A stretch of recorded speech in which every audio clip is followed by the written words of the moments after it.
नमस्ते। हम इस बात करने वाले हैं जितने भी बच्चों ने अपनी जान ले ली है भाई कोटा में और ये सब चक्करों में। तुम्हारे हमारे इंडिया में बहुत हाई रेट है इस चीज़ का। मैं शब्द का नाम नहीं लेना चाहता वरना यूट्यूब इसको ब्लॉक कर देगा, वीडियो को, इसकी रीच खत्म कर देगा।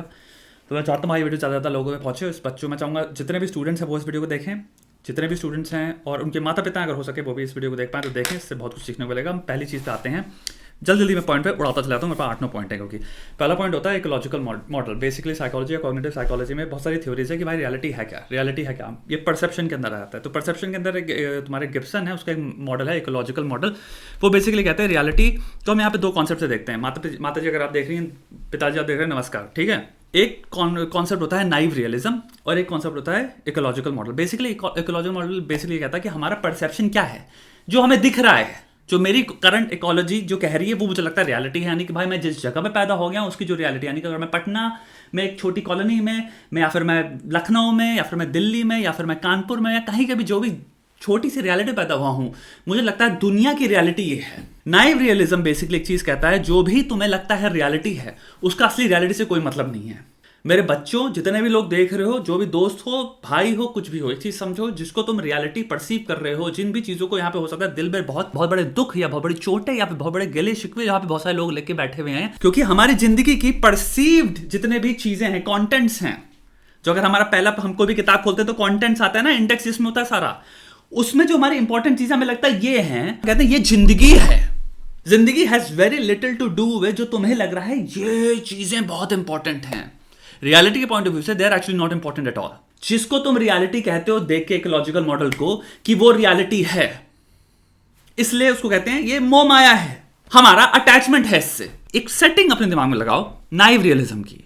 May be the things objectively, चाहे मैं कितना परेशान हो रहा हूं इस वक्त इस सेकंड में, मेरे को लग रहा है मेरे दिल में जो भी मुझे लग रहा है यार जो भी होना चाहिए था वो नहीं है जिंदगी में, मुझे लग रहा है जिंदगी इतना चोट दे रही है मेरे साथ, इतनी परेशानियां क्यों हैं, ये मेरे से पटती क्यों नहीं, वो क्यों नहीं आ रखा है, वो लड़का मेरे को इग्नोर क्यों करता है, इसमें मेरे इतने मार्क्स क्यों नहीं आ रहे, मैं यार कंसिस्टेंट क्यों नहीं हूं, डिसिप्लिन क्यों नहीं हूं, जो भी परेशानी है इसको रियलिटी समझ के अपने आप को एक पिंजरे में मत बांध दो। हम इकोलॉजिकल मॉडल कंस्ट्रक्ट करके अपने आप को एक इंप्रिजन कर लेते हैं अपने आप को। दूसरी चीज आती है फिलोसफी ऑफ रैंडमाइजेशन। ये चीज समझो क्या है। फिलोसफी ऑफ रैंडमाइजेशन ये हो गई कि दुनिया को एक लेवल, एक परसेंटेज में, एक रैंडमाइजेशन पे छोड़ो कुछ चीजों को। 8 बिलियन लोग कुछ ना कुछ कर रहे हैं अपनी अहमियत, अपनी औकात और अपनी इंटेंसिटी के बूते पे, जिससे एक्चुअल में बहुत सारे लोगों पे इफेक्ट पड़ रहा है एक इंसान के एक्शन का। इसको बटरफ्लाई इफेक्ट भी कहते हैं। तुम्हारी जिंदगी में जो हो रहा है वो तुम्हें नहीं पता कितने लोगों की जिंदगी में जो हुआ था उसके कॉन्सिक्वेंस की वजह से आज होने वाला है। क्या पता कल किसी इंसान ने क्या घटिया नींद ली थी, इसकी वजह से वो सुबह उठा, वो ग्रम्पी है, ग्रम्पी होने की वजह से आज वो ऑफिस में आया, ऑफिस में आके वो अपना भड़ास लोगों पे निकाला, उस भड़ास की वजह से तुम्हारे जो मैनेजमेंट में उन पे भड़ास निकली, अब वो तुम पे भड़ास निकाल रहे हैं। सब क्या कॉज क्या है? वो बेवकूफ की 2 कौड़े की नींद। तुम्हें नहीं पता जिंदगी में कल क्या होगा, तुम उसे प्रिडिक्ट नहीं कर सकते। तुम सिर्फ प्रिडिक्ट कर सकते हो वो भी गेसवर्क के बेसिस पे कि मुझे लगता है मैं ये जो करूंगा उससे यार अगर किस्मत ने साथ दिया, नहीं जो रैंडमाइजेशन, इसको हम किस्मत भी कह सकते हैं, इसी को लक कहते हैं कुल मिलाकर लोग, कि लक भी बहुत बड़ी चीज होती है। वो एक्चुअली कह रहे हैं रैंडमाइजेशन इतना स्ट्रांग है कि कभी कभी रैंडमाइजेशन के बेसिस पे कुछ कुछ मौके खुलते हैं। उसने कभी लोग मौके पे चौका मार जाते हैं और उनकी जिंदगी पलट जाती है, तो उसको हम कहते हैं लक। वो एक्चुअली लक नहीं है, उसको भी अगर मैथमेटिकली देखा जाए, फ्रेमवर्क में पुट कर सकते हो, वो भी कैलकुलेबल है, लेकिन बहुत ही रैंडमाइज्ड है क्योंकि वेरिएबल्स देखो ना, बिलियंस में है वेरिएबल्स, और सब एक दूसरे को कहीं ना कहीं छोटे एक लेवल पे या बड़े लेवल पे इंपैक्ट तो कर रहे हैं ना। एक इंसान का डिसीजन बहुत लेवल पे, आप जैसे पुतिन जैसा आदमी हो गया, उसके डिसीजन ने ग्लोबल इकोनॉमी को इफेक्ट किया ना। क्या भैया इन्वेट कर देते हैं, जो भी वट एवर रीजन, तुम जो भी सपोर्ट करते हो उसको भूल जाओ, मैं एक बात कह रहा हूं, उसका इफेक्ट और इंपैक्ट देखो ग्लोबली कितने दूर दूर तक गया, पूरी पृथ्वी पे दिख रहा है ना उस एक्शन का। तो रैंडमाइजेशन मतलब क्या होता है? मैं जिंदगी को एक लेवल ऑफ रैंडमाइजेशन पे भी छोड़ दूंगा कि कई चीजें मेरे कंट्रोल में नहीं है। इसका मतलब है मेरे पास कई मौके होंगे जिनका मैं फायदा उठा सकता हूं और कई मौके होंगे जिनमें मेरी ली भी जाएगी, लेकिन मैं ये गारंटी नहीं कह सकता मुझे पता है जिंदगी में क्या होगा। दर्द और दुख का बहुत बड़ा एक सहारा ये होता है कि सर्टेनिटी, एक इमेजिन्ड सर्टेनिटी, कि हमको पता है ये तो होगा ही नहीं। एक खतरनाक लेवल पे नेगेटिविटी हम जो घुसेड़ देते हैं, सेल्फ इन्वेंटेड नेगेटिविटी है कि मैं बता रहा हूं मुझे 100% गारंटीड पता है कोई सोल्यूशन नहीं है, मुझे पता है कुछ बढ़िया हो ही नहीं सकता, कोई ऑल्टरनेटिव है ही नहीं, मैं गारंटी ले रहा हूं जिंदगी ऐसी है। भाई साहब रैंडमाइजेशन इंट्रोड्यूस करिए, ये विजडम है, ये सच्चाई है, ये असली सत्य है। कल कुछ भी हो सकता है जो कहते हैं लोग, वो एक्चुअल में सत्य है। तुम्हें नहीं पता, इसलिए कहते हैं कर्म लो। कर्म पता क्या होता है? रैंडमाइजेशन में हाथ डालना।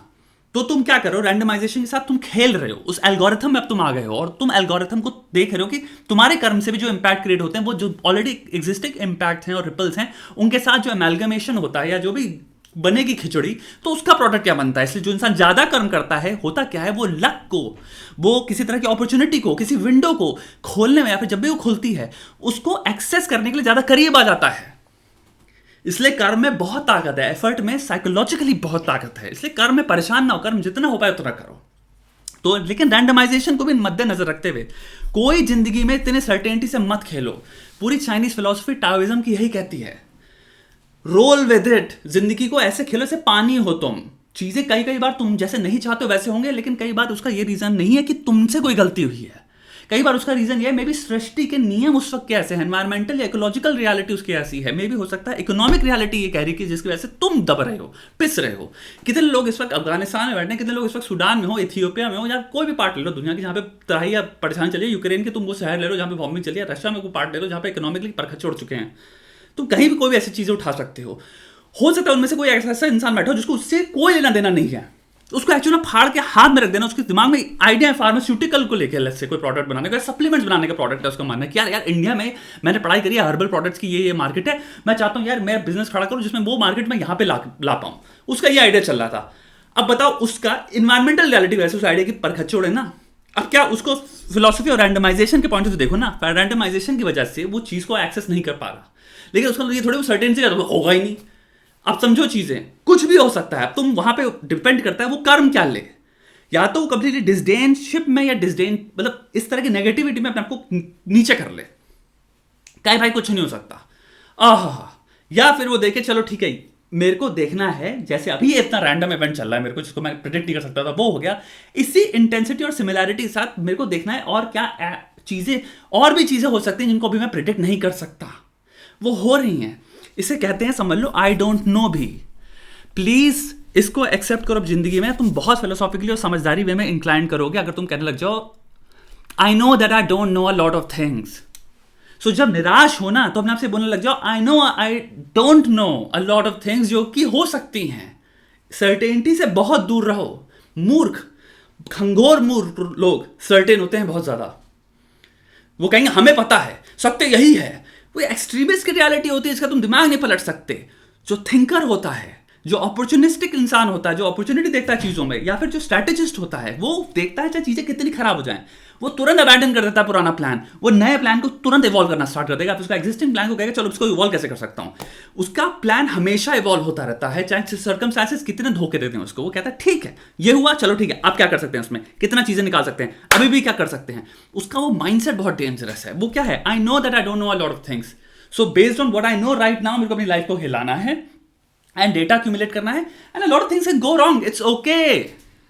ठीक है, अब आए तीसरी, पेरेंट्स का। भैया हमारे जो प्रेशर है बहुत भयंकर चीज़ है हमारे देश में। एक वो चीज़ परंपरा चल रही है जिसको पेरेंटिंग हम कहते हैं, काइंड ऑफ ऑथोरिटेरियन स्टाइल, जिसको साइकोलॉजी में या डेवलपमेंटल साइकोलॉजी में कहता है पेरेंटिंग। यहाँ पे माँ बाप अथॉरिटेरियन आप समझिए बन जाते हैं और बच्चे को फिर यूं करते हैं हम बस। अब यहाँ पे क्या होता है, या तो बच्चा आपको अमेज करेगा तो माँ बाप काइंड ऑफ प्राउड होते हैं बहुत ज़्यादा क्योंकि बच्चा अमेज कर रहा है, और रिश्तेदारों को बताते हैं मेरा बच्चा कितना महान है। मैं यहाँ पे जनरलाइज कर रहा हूँ, प्लीज़ यहाँ पे नहीं कह रहा सबके घरों में सिचुएशन चल रही है, बट जिनके बच्चे अमेज नहीं कर पा रहे, जो कि मैं कहूँगा 70 to 65% हो गया, राइट। हो सकता है बहुत वेरी गुड पे आते हैं तुम्हारे 20-30%, और एक्सेप्शनल के अंदर आ गए तुम्हारे 10%, जो कि बच्चे जो माँ बाप चाहते हैं एग्जैक्टली बच्चा डॉक्टर बने, तो वो एग्जैक्टली वो डॉक्टर वाली पढ़ाई भी कर रहा है, वो फोड़ भी दे रहा है, तो माँ बाप तो कह रहे भैया आहा। वो 10% ही पॉपुलेशन है एक्चुअली। मैं आपको एक बात बताना चाहता हूँ जो आप सुन रहे हैं यहाँ पे, 10 घरों में से 9 घरों में, मैं नहीं कहूँगा 9 भी, अगर आप 10 रैंडम घर उठा लें जो नीट की प्रिपरेशन कर रहे हैं, ये आपको हो सकता है 2 घरों में दिखे। वो भी बहुत बड़ी बात कह रहा हूँ, रैंडमाइज्ड, असली सर्वे, असली स्टैटिस्टिकल। अगर आपको सिग्निफिकेंस चाहिए, आपको रैंडम सिलेक्शन चाहिए, और आप रैंडम दिखाओगे, आप देखोगे बहुत ज़्यादा प्रॉब्लम्स एक्चुअली आपको दिख रही हैं घरों में सेम है। यहाँ पे माँ बाप जो एग्जैक्ट चाहते हैं बच्चा बिल्कुल एकदम ही सितारा बन जाए, सुपरमैन बन के जो परफॉर्म कर रहा हो वो नहीं कर रहा हो, तो हमें एक दूसरा जो साइड आती है उसकी, जब बच्चा परफॉर्म नहीं कर रहा, वो बहुत डेंजरस है। वो जो आती है कि हम पता नहीं कहाँ से, एंड इसमें माँ बाप की भी गलती नहीं है क्योंकि सब कुछ लर्नड बिहेवियर होता है। हम लर्नड बिहेवियर से रिपीट करते हैं, हमारे चाइल्डहुड में जो हमने सहा था, अनफॉर्चुनेटली हम वही चीज रिपीट करते हैं because that is what we know. You know that you don't know a lot of things, and a lot of things that you don't know is कि मे बी दूसरे ऑल्टरनेटिव्स हैं गजब तरह से पेरेंटिंग करने के, जो इसी वीडियो में तुम्हें मिलेंगे। तो ये क्या है भाई, पेरेंट्स और उनकी स्ट्रैटेजी क्या हो जाती है भैया, कोस दो बच्चे को, कोसो, तुम तो कुछ नहीं कर सकते। यहां से शुरू होता है। अब इसकी एक्सट्रीमिटी आपको पता है, आपने सुना हुआ है, आपको पता है।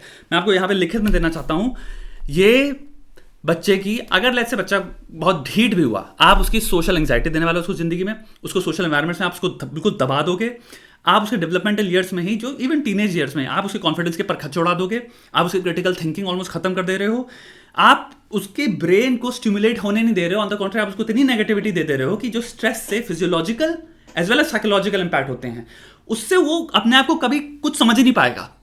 तो वो जैसे बिहेव तुम उसको करवा रहे हो ना घर पे, वो हर सोशल एनवायरनमेंट में आने वाले टाइम से मरते दम तक, ये साइकोलॉजी है बेसिकली, मैं जो आपको बता रहा हूं कि वो मरते दम तक यही फील करेगा हर एनवायरनमेंट में। और जब शायद उसका बच्चा होगा, उसको पहली बार उसको लगेगा मैं कुछ सिखा सकता हूं उस इंसान को, तो वो भी सेम टेम्पलेट रिपीट करेगा उस बच्चे के साथ कि या तो तू जैसे मैं चाहता हूं वैसा बन, या तो वरना तो मैं तू तो एकदम ही डिसअपॉइंटिंग फेलियर है भाई, तू तो बर्बाद हो गया मेरे पैसे, तेरे को क्या मतलब ऐसे फील कराओ कि जैसे अरे यार नुकसान हो गया तेरे को पैदा करना। मैं आप जितने बच्चे देख रहे हैं, मैं पहले आपको एक स्टेटमेंट समझाने वाला हूं, तुम्हारे बाप ना कोई नपोलियन, जूलियस सीजर, तुम्हारे मराठा एम्पायर के जितने भी थे, तुम जितने भी ग्रेट स्ट्रैटेजिस्ट ले लो, थिंकर्स नहीं है वो, ये तो तुम जानते हो।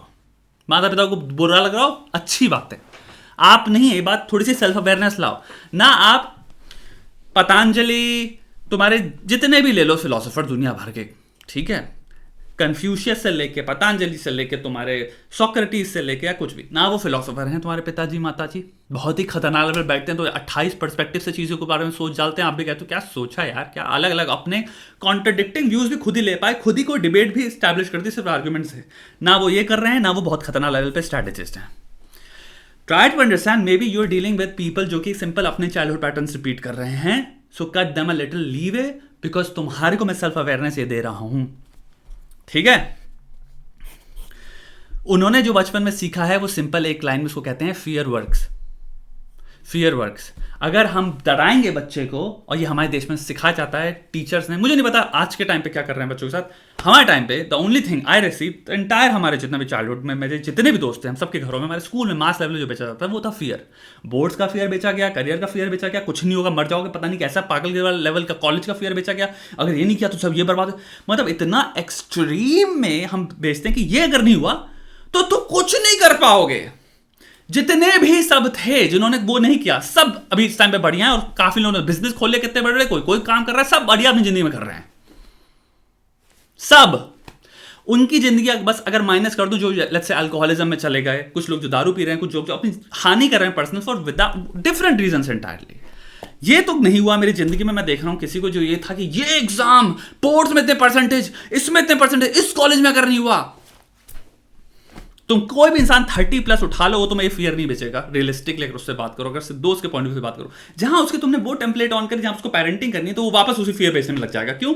लर्न पैटर्न हम रिपीट करते हैं जो हमने अपने चाइल्डहुड में सीखा।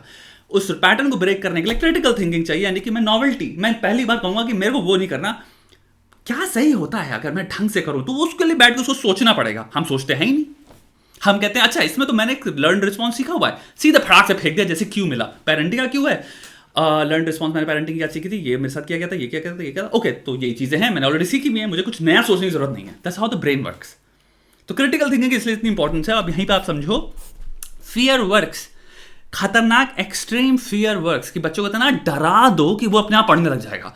ये अनफॉर्चुनेटली माता पिता को हमारे कल्चर में बेचा जाता है आपको, कि अगर आपको बहुत लेवल पर डरा देंगे, हम आपको एक्सट्रीम फियर दे देंगे कि ये नहीं हुआ तो जिंदगी बर्बाद हो जाएगी, जिसको लेकर तुम हो सकता है सोचना चाहो एक्चुअल में जिंदगी बर्बाद हो जाएगी। अनफॉर्चुनेटली हमें लगता है काम करेगा, इसके पीछे कोई वो डेटा नहीं है बाय द वे कि काम करता है कि नहीं करता। नहीं करता एक्चुअल में। कोई बच्चा नहीं है जिसको अगर फियर भेज दो वो सडनली टॉप कर देता है। Doesn't fucking work. जितनी भी प्रोडक्टिविटी, जितनी भी साइंस में, जितनी भी तुम्हारे क्या क्या तरीके हैं मोटिवेशन के, कोई भी रिसर्च उठा लो, कोई भी टाइम आफ्टर टाइम, तो पता चलेगा पहली चीज एक्सटर्नल मोटिवेशन वर्क नहीं करती। अगर बच्चों को भैया ये कर दोगे तो मैं बाइक दिला देंगे, तुम देखो बच्चा एक्जैक्टली उतने मार्क्स लाएगा जितने लाया था वो। चाहे उसको कितना कह लो बेटा 90% ले, तुम्हें कार दिला देंगे, 2 दिन लगे एक्साइटेड होगा। एक्सटर्नल मोटिवेशन में बहुत रिसर्चेस हो रखी हैं, नहीं वर्क करती। रिवॉर्ड नहीं वर्क करते लॉन्ग टर्म में। सेम चीज तुम्हारे फियर हो, किसी को डरा दो, सेम चीज चप्पल मार लो किसी को, एक्चुअल में नहीं, वो अब्यूज के अंदर आया था, एक्चुअल में वर्क नहीं करता, उसके परखच्चे उड़ जाते हैं पर्सनालिटी के। तो ये बातें आपको समझनी पड़ेंगी। तो पहला, आपके माता पिता ना बहुत बड़े ग्रेट स्ट्रैटेजिस्ट या फिलोसोफर हैं। दूसरी चीज बात समझो मेरे भाई, फियर डजंट फकिंग वर्क। चौथे पार्ट में आते हैं जीवन। आपको बार बार एक स्टेटमेंट बेची जाएगी समाज से, बेटा जिंदगी अगर ये नहीं हुआ, जिंदगी अगर ये नहीं हुआ, इसको कहते हैं अराइवल फैलेसी साइकोलॉजी, यानी कि हमें बचपन से क्या डर बेचा जाता है, अगर ये कर लिया तो लाइफ सेट हो जाएगी। हमें बहुत सारे तरीकों से लाइफ की डेफिनेशन बेची जाती है। मैं तुम्हें एक बात बताना चाहता हूं, अगर तुम समझदार हो, लाइफ लिखना व्हाट इज लाइफ और उसके आगे सिर्फ क्वेश्चन मार्क रहने देना, दैट्स व्हाट लाइफ इज। तुम्हें नहीं पता। टेक्निक लेके देखा जाए, तुम्हारी उम्र में तुम्हें जैसे देखना चाहिए, life is a bunch of adventures that you ought to be going, you ought to be going to, you should be thinking about going to, you should be thinking and trying to see life as adventures। यानी कि भाई adventures यानी कि तुम इनको fulfil करना है, यानी कि जो भी चीजें तुम पार्टेक कर रहे हो वो मस्ती के लिए नहीं है, लेकिन मस्ती में उनकी चीथड़ उड़ा देने हैं। कुछ सीखना है, चीथड़ उड़ा देंगे, स्किल है, चीथड़ उड़ा दो, लेकिन एडवेंचर की तरह देखो, मैं अपने आप को कितने नए एडवेंचर्स में एनरोल कर सकता हूं। ये माइंडसेट है जिंदगी का। और लाइफ को जो भी तुम्हें बता रहा है, ये है, वो है, वो है, ये है, फलाना ढिंका, और सिंप्लीफिकेशंस होती हैं सारी सारी। अराइवल फैलेसी इसलिए इनको कहते हैं कि इस चीज पर अगर तुम अराइव कर लोगे तुम्हारी लाइफ सेट हो जाएगी। ये फैलेसी है। तुम जब अराइव कर लोगे वहां पे तुम्हें पता चलेगा कुछ लाइफ सेट नहीं हुई, तुम अभी भी इतने कंफ्यूज हो, तुम्हें एक्चुअल लाइफ के आंसर्स नहीं पता, प्रॉब्लम्स पाइल अप हो रही है बहुत ज्यादा, तुमने कभी प्रॉब्लम सॉल्विंग सीखी नहीं है, तुम्हें एक्चुअल में एम्फेसिस ही नहीं कराया, सोचते कैसे इन सब चीजों पे, तुम्हें बस बताया गया भेड़ की तरह बेवकूफ की तरह काम करते रहो, और तुम जब जहां पे पहुंच जाओगे चीजें अपने आप आंख बंद करके सॉल्व हो जाएंगी। नहीं होती इन चीजें सॉल्व, ऑन द कॉन्ट्री बहुत सारी कॉम्प्लिकेट हो चुकी होती है, और तुम बहुत ज्यादा सोशल एंग्जाइटी चीजें में लेके बैठ के ऑलरेडी लेके तुम्हारे वॉर एम्पलीफाई हो चुकी होती है, तुम्हारे साथ और प्रॉब्लम्स हो जाती है। पर्सनैलिटी तुमने कभी डेवलप करी नहीं, नॉलेज तुम्हारे पास चीजों के बारे में है नहीं, इमोशनल इंटेलिजेंस तुमने कभी वर्क किया नहीं, इसलिए लोगों का एडल्ट लाइफ में आगे चल के बहुत सारी प्रॉब्लम्स होती हैं। मैं आपसे क्या कहूंगा, खैरियत से भाई साहब लाइफ के सामने क्वेश्चन मार्क डालिए, ज्यादा अभी चौधरी ने मत बनिए, ज्यादा कूदिए मत। मैं यहां पे अब एक स्टाइल ऑफ पेरेंटिंग की बात करने वाला हूं, ठीक है। माता पिता ये आपके लिए है। अपने बच्चों को बेटा तू योद्धा है, बेटी को बेटी तू योद्धा है, वॉरियर है तू। बचपन से ही लेट्स से इंस्टेड ऑफ अगर तूने ये नहीं किया तो ये हो जाएगा, अरे बाप रे तुझे नहीं पता, जरा सा बच्चा ऐसे डर के देख रहा है माँ को, भाई अरे अरे एंग्जाइटी दिए पड़े हो। एंग्जाइटी क्या है? जितना स्ट्रेस डालोगे, जितना प्रेशर डालोगे, उसके अंदर उसकी एंग्जाइटी हो रही है। एंग्जाइटी नेगेटिव इमोशन है, उसका बायोफिजियोलॉजिकल रिस्पॉन्स है, उसकी बॉडी में स्ट्रेस आ रहा है, वो फोकस और अटेंशन इंक्रीज नहीं करते, उसके दुश्मन है वो। डर जितना बेचोगे इंसान को, वो उतनी शिद्दत से पढ़ाई नहीं करेगा, क्योंकि डर जो बॉडी में फिजियोलॉजिकल रिस्पॉन्सेस क्रिएट करता है, वो अटेंशन को इंक्रीज और एम्पलीफाई नहीं करते, उनके परखच्चे उड़ा देते हैं। तुम अगर किसी इंसान से, आप छोटा सा सोचना, तुम कहो अपने बेटे से, अपनी बेटे से, बेटा तू खूंखार है, तू जो करेगा मेरे को तेरे पे विश्वास है, तू टेंशन ना ले, आईआईटी फोड़ना है तू फोड़ देगा, तू वॉरियर है, तू शेर है, जा तू कर सकता है। तब सोचो बच्चा भाई अगर सोचे कि हाँ भाई मेरा बाप बोलता है, मेरी मां बोलती है मैं शेर हूं, मैं वॉरियर हूं, योद्धा हूं मैं, तो वो उस चीज को कैसे सेल्फ एफिकेसी करना चाहेगा। उससे कहो बेटा तू ये सोच ही मत, जीतना हारना छोड़, तू अपना बेस्ट दे, कितना भयंकर दे सकता है बेस्ट, ये दिखा मुझे आज मुझे दिखा तेरा फुल क्या है, 100% क्या है वो दिखा। तो देखना बच्चा तुमको यहां पे कहां पे आ गया है, काइंड ऑफ अप्रूवल के बेसिस पे आ गया है, वो भी अपने बाप के। लेकिन अप्रूवल किस बेसिस पे है? अपना ट्रू पोटेंशियल दिखाने के बेसिस पे है। तुमने बच्चे का कहा कि तेरा पोटेंशियल टू अचीव इमेंस है, एनॉर्मस है, तू टेंशन ही ना ले, तू पता नहीं क्या क्या अचीव कर सकता है। ये एक बार देख के तो देखो बच्चे को, उसका सेल्फ बिलीफ, कॉन्फिडेंस उसके बेसिस पे करेगा, उसकी अटेंशन फोकस होगी कि भाड़ में डिस्ट्रैक्शन, मेरे को बाप मेरा कह रहा है, मेरे मैं कर सकता हूं, अब आओ। उसका ऑटोमेटिक फोकस सबसे ज्यादा होगा, ऑटोमेटिक डेली रिजल्ट्स खतरनाक लेके आएगा, क्योंकि तुम टीम की तरह काम कर रहे हो, तुम उसको सपोर्ट कर रहे हो, तुम कह रहे हो टेंशन ना लो। रिजल्ट क्या होते हैं? रिजल्ट तो मोमाया है, फल में क्या है? कर्म कर, सिखा रहे हो तुम उसको एक कोर वे में, वर्क एथिक बिल्ड हो रहा है, फोकस बिल्ड हो रहा है, उसकी कॉन्फिडेंस बिल्ड हो रहा है। एक चीज फेल हो जाती है तो क्या हुआ, 50 चीजें जिंदगी में भाई, तुम उसको एक बार वर्क एथिक दो तो वो फाड़ के हाथ में रख देगा। लेकिन हम क्या बेचते हैं उसका एकदम ऑपोजिट, कॉन्फिडेंस किलर चीज है हमारी स्ट्रैटेजी है, कॉन्फिडेंस ही मार दो कि तू कर सकता है। अरे एक बार उससे कहो तो तू योद्धा है, तू हमारा खून है भाई, तू योद्धा है, तू कर देगा, तू हम तेरे पे भरोसा कर रहे हैं। वो अपने आप फोन कट कर देगा, इंसान अपने आप जितने भी डिस्ट्रैक्शन है वो कट कर देगा, वो कर देगा, क्योंकि तुमने उसको विश्वास दिलाया पहली बार कि वो कुछ भी कर सकता है। तो कहेगा मैं फालतू चीजें क्यों करूं, कुछ बड़ा करते हैं ना। बेचते ही नहीं भाई हम ये। तो माता जी पिताजी जितने भी हैं एक बार कोशिश करिएगा, और ये एक दिन का नहीं है, ये जो बिलीफ जो है, ये मैं एक ट्रायल मेथड की तरह नहीं बेच रहा हूँ कि इसको बस एक हफ्ते के लिए ट्राई करो, जीवन भर के भी अपने बच्चे के साथ ट्राई कर देखना, देखना क्या होनहार बच्चा निकलेगा आपका। सोशल एंग्जाइटी उसको कभी नहीं होगी, सोशली इतना स्ट्रांग होगा जिसकी हद नहीं, उसको डर नहीं है। उसके केयर टेकर, उसके दो सुपर हीरो हैं, वो कह रहे हैं कि तू कुछ भी कर सकता है। फिर देखो ना, वो उसकी कॉन्फिडेंस लेवल अलग लेवल पे होगा, उसकी सीखने की क्षमता अलग लेवल पे होगी। हार से उतना डरेगा नहीं डरेगा, क्योंकि उसको हार से इतनी प्रॉब्लम नहीं होगी। वो होगा कि ठीक है, मेरे को और टेस्ट करना है यहाँ पे। वो हर चीज को इंटरनलाइज करेगा। उसको करेक्टिव फीडबैक में पुश करो। जब वो हारे तो अच्छा बेटा, तेरे को क्या लगता है, तेरे ऐसा शेयर इंसान अगर हारा है इसमें, तो तेरे से क्या गलतियां हुई हैं, किन चीजों में भी तू इंप्रूव कर सकता है। इसे कहते हैं करेक्टिव फीडबैक। करेक्टिव फीडबैक का बहुत स्ट्रॉन्गेस्ट रिलेशन है चीजों में इंप्रूव करने में, सक्सेस रेट को ऊपर ले आने में। ये सब चीजें बाय द वे आपको अटैक मोड के अंदर मिल जाएंगी। करेक्टिव फीडबैक, सब कुछ, कि जब चीजें पिलें तो गाली मत बको अपने आप को। आओ उसको एक शर्लॉक होम्स बन के मिस्ट्री की तरह सॉल्व करो। उसमें तुम इतने खतरनाक चीजें निकाल दोगे अपने बारे में, और उन चीजों को तुम परफेक्टली उसके बाद तुम देख सकते हो कि कैसे मैं रिपीट ना करूं। माताजी पिताजी का हो पाए तो ये करिए। और तुम में से जितने लोग भी अगले कल जिंदगी में मां बनो, तो कोशिश करना अपने बच्चे को सुपर हीरो की तरह ट्रीट करना। कहो योद्धा हो तुम लोग, बेटा लग जा मेरे शेर, ये ट्रीटमेंट दो। अरे विश्वास दो उसको, जज्बा दो जिंदगी को चीर के हाथ में रख देने का भाई। और जिंदगी को इतना सीरियसली क्या ले रहे हो, क्या इतना डर बेच रहे हो बे? अगर तुम्हारे इतनी तथा नहीं थी कि तुम अपने बच्चे को डर के बिना अगर उनको सिक्योरिटी प्रोवाइड ना कर पाओ, सेफ्टी प्रोवाइड ना कर पाओ, तो भाई वो फेलियर एज अ पेरेंट है। बच्चे पे मत डालो उसको बेमतलब का फालतू के डर डाल के बच्चे पर खच्चर उड़ा देते हैं हम लोग।